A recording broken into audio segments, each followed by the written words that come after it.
The moment I realized my worth was never in question. Story time. Hey, I'm Tiffany, your guide to inner knowing and expansion. I changed that up. I really like it. I don't know where to ever look. Somebody said you're full of yourself if you look straight ahead, but I feel like that's where my audience would be. Inner worth, knowing your worth.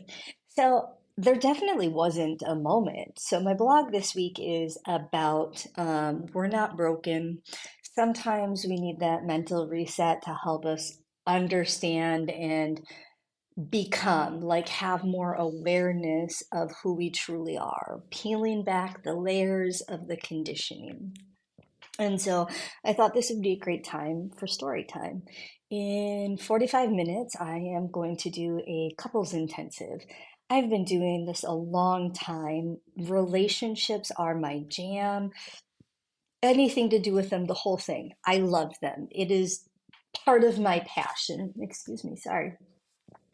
Um, I don't know. It's not all therapists, if you don't know, I'm a mental health therapist, and relationships is my niche in that. And so some therapists do not enjoy working with couples because it's not everybody's jam. You have to sit with and hold space for two people that have two sets of beliefs. Neither of them are wrong, and neither of them are right. So I'm getting ready to do this couples intensive. A couples intensive is different than a 45-minute session that I normally do. An intensive is usually four, 4 to 8 hours, and then sometimes it becomes a retreat where it is over 2 days. And it's a little overwhelming to sit with a couple or more than two people, relationships for that long. I often find myself preparing and over preparing. And then when I'm done, I'm like, I don't even know why I needed to prepare so much. It just flows out of me so naturally. But it's that conditioning of my worth. When I was younger, if you followed me, I wasn't diagnosed with ADHD until I was 38. I did not do well in school. I barely graduated high school, rocked it at college when I finally started at 27, have been trying to prove myself through my education that I am not dumb by any means. Conditioning. I had teachers tell me I would never amount to nothing. I had different validations from the time I was in third grade through high school, even after I graduated high school. And then I was a single mom. My son's dad and I divorced when he was about 2, and I had him at 19, so I was really young. I was like, oh, I got to figure this out because whatever I'm doing right now isn't working. And even that didn't prove it to me. And even doing this for close to a decade and this being like my niche, my jam, I still get worried. And then I remind myself, like, I know who I am. I know that I have this. I know that when I am in session, when I'm in an intensive, it flows so freely. Oh my God, I have song lyrics in my head right now. Um, it just comes natural.